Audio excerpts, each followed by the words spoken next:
Hello, welcome back to my kitchen. My name is Rabbi Finn and you are here for another week of Bamidbar Braai. Every week I'm showing you something that you can do on your braai, on your barbecue, and the weather is absolutely gorgeous. Thank you Hashem. It is now sunny, it is now nice, and we are able to enjoy a wonderful, wonderful barbecue. And I've got the perfect recipe for this week. This week is Parshat Shelach, Lecha, the story of the spies. And therefore, if you remember in the story, Moses tells the spies to bring back some produce of the land, and everybody interprets that as them getting a massive stick and hanging the produce down. So we are making kebabs, chicken kebabs. This is such a simple recipe. You can do it on your braai, you can do it on your barbecue, you can do it in the oven, you can even do it in a frying pan. Obviously, it's such gorgeous weather. I'm going to be using my barbecue, but please don't judge me. It is a gas barbecue.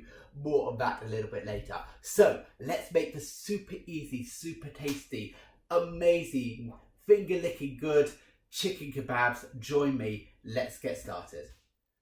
Okay, so kebabs are super easy to make. You want to start off with a bowl. I'm going to be making enough for one person, obviously. I'm going to be using one chicken breast. In truth, if you're doing this as part of a bigger barbecue, a chicken breast can easily serve 2 people, but as a single meal, it is one chicken breast, roughly about 200 grams of chicken per person. The marinade is more than enough for one chicken breast. It's probably actually enough for 2, but you can easily scale it up. What I want to show you is the basic principle behind it. Feel free to add in your own spices, your own flavors, depending on what you enjoy.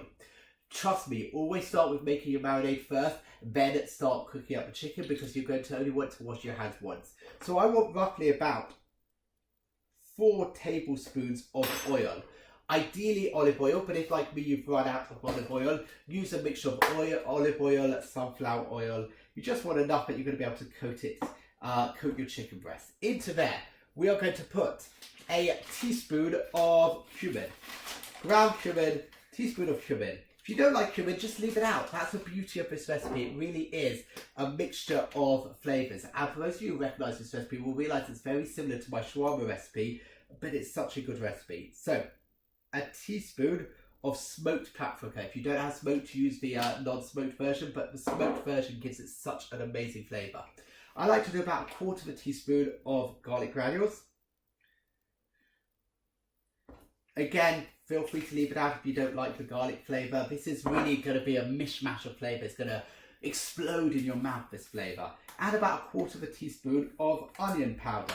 Always good to make sure your onion powder is open before you start filming, so that you look somewhat professional. So, 1/4 teaspoon of onion powder. And then finally, a little bit of cinnamon. Again, probably about 1/4 to 1/2 teaspoon of cinnamon. I'm actually just going to do about 1/4 teaspoon because I don't want it to be too much cinnamon, otherwise it's just not going to work. And the final thing I'm going to do is a squeeze of lemon. So I'm halving a lemon, taking the smaller half, squeeze of lemon into this mix. Once you've done that, get rid of your lemon peel and give it a really, really good mix. And there you've got it, the base of the marinade for my chicken kebab. Let's start chopping up the chicken. You want to chop it up into bite-sized pieces. And let me tell you a little bit about this week's parsha. This week's portion is Shelach Lecha, and it very much builds on the theme of last week's Setra. Last week's Setra, as I mentioned, is quite a depressing Setra. It's the beginning of the end of that first generation. The Jewish people are unable to move past complaining. Last week, if you remember, they were complaining about the food they were eating in the desert. They were complaining, saying this wonderful, miraculous manna, isn't good enough. We want cucumber, we want leeks, we want garlic, we want fish, ignoring the fact they have this miraculous food. This week gets worse. Chop your chicken breast, by the way. I'm using chicken breast. If you want to use chicken thighs, it works just as well. Honestly, I buy chicken breast because it's cheaper. This week gets even worse. It starts out with Moshe sending people to go spy the land of Israel. Now, when we say the word spy, it's actually a misnomer because they weren't really there to spy. Everybody knew they were there. In fact, we're told that they are told to go speak to the inhabitants of the land to find out about the land. This wasn't really military spying to work out the weaknesses. It was literally to go on a fact-finding mission. And they're told to bring back the produce of the land and then to report, what is the land like? What is this promised land like? And if we take a step back, the reason for this was, I think, in many ways to boost the Jewish people before they were about to enter the land. Almost to like bring back the tourist snaps of that place and make the Jewish people fall in love with the promised land.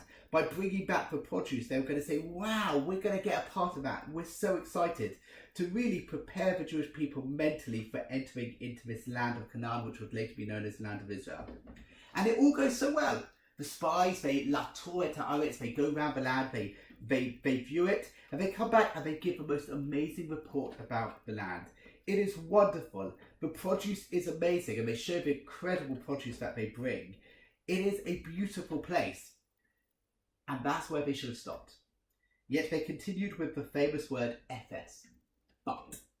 And after this point, they no longer move big objective observers, but rather they make a subjective assessment about the Jewish people's ability to conquer the land. We can't go to this land. It devours its inhabitants. We can't beat the giants that are in there. The spies' fatal error and the Jewish people's fatal error for them crying out and saying, what on earth has happened, is that they doubt, is that they make this, they move from the objective to the subjective, and they start to therefore doubt their ability, or more importantly, the ability of God to help them conquer the land. And God famously says, you're crying over this, I'll give you something real to cry about. And this is the date in tradition of Tisha B'Av, the destruction of the temples, the saddest day of the Jewish calendar. And it all starts with this one moment, this one lack of faith in God. And there's lots of questions we need to ask. How is it that people who'd seen God do the 10 plagues, who'd had the revelation, who'd seen the splitting of the sea, how could they not believe that they would be able to beat the giants, that they'll be able to be successful inhabitants of the land? And I think we'll never know the answer to that question. But the question we should be asking ourselves is, what kind of people are we today?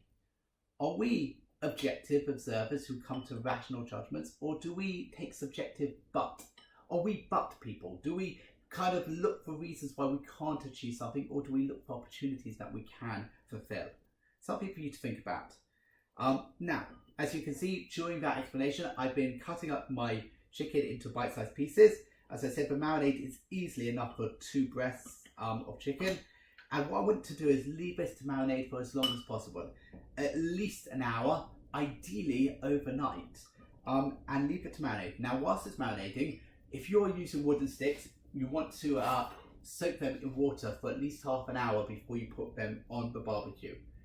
If you're using metal sticks, obviously you don't need to soak them. So I'm going to show you, once this is marinated, ready to thread onto my kebab sticks and to put on to the barbecue. Okay, so my chicken is now marinated. It's had about an hour and a half to marinate. Now it's time for the fun bit. We're going to actually make the kebabs up. I've got the barbecue out there, is getting to a really nice heat. As I mentioned before, I'm using a gas barbecue. Now there's a massive debate, gas versus cold barbecue. To be honest, yes, cold probably tastes a bit better and it's going to have that lovely charcoal smell. But it's such a faff. You have to fill it, you have to clean it. In gas, you just turn it on. And you know what? I find actually the taste works just as well, especially if you kind of slightly burn things, which is what I like to do on a barbecue. So, get your chicken. I've also cut up a few pieces of pepper, completely and utterly optional. I'm not quite sure why I'm doing it, but it just makes it look nice. Get a skewer. Skew on a piece of pepper, and then get your piece of chicken. Let's do. If they're quite thin, just roll them up into a bit. Let's do a couple of pieces of chicken, followed by a piece of pepper, followed by another couple of pieces of chicken. So, really quite easy to do. Potentially, if your children are old enough and they're not going to poke each other's eyes out with the sticks, do this activity with your children as long as they're going to wash their hands afterwards, because it's quite a fun activity to do. Let's get another piece of pepper just to finish it off. And there you have it. One ready-made kebab, and you can imagine it looks a bit like the bunches of grape that you see from the pictures of the spies coming back from the land of Canaan, holding on the big stick. So, going to make up another kebab, and then I'm going to take you outside. Hello, so welcome to my garden. This is my barbecue. I've got it on the highest temperature. I'm just using 2 burners on the side, and I'm going to put these on. I'm going to do it for about 2 minutes on each side. I do want them to get a bit caramelized, a bit crispy. If I was doing this on a frying pan, I'd probably do them 2 minutes on one side, flip them over, 2 minutes on another, then a minute on the bits which are yet to be cooked, and then I'll test the piece. Here I'm going to probably do it somewhere between 2 minutes to probably around 8 minutes in total is what I'm going for on a high heat. I want to make sure the chicken is done, and hopefully because it's been marinating it will still stay moist. So I'm going to put these in the barbecue, and then I'm going to show you the final product. So here they are, my perfectly done chicken kebab skewers. Make them, they're so easy to do. Get this with a bit of salad, a nice large glass of Pimm's or beer, and you're going to have the most amazing meal. Make this on Sunday, make this on Friday, and then keep it warm in the oven as a wonderful, wonderful Shabbat treat to celebrate this week's Parsha, Parshat Shelach Lecha. I hope you've enjoyed this week's Bamidbar Braai. Have a great week. Shabbat Shalom.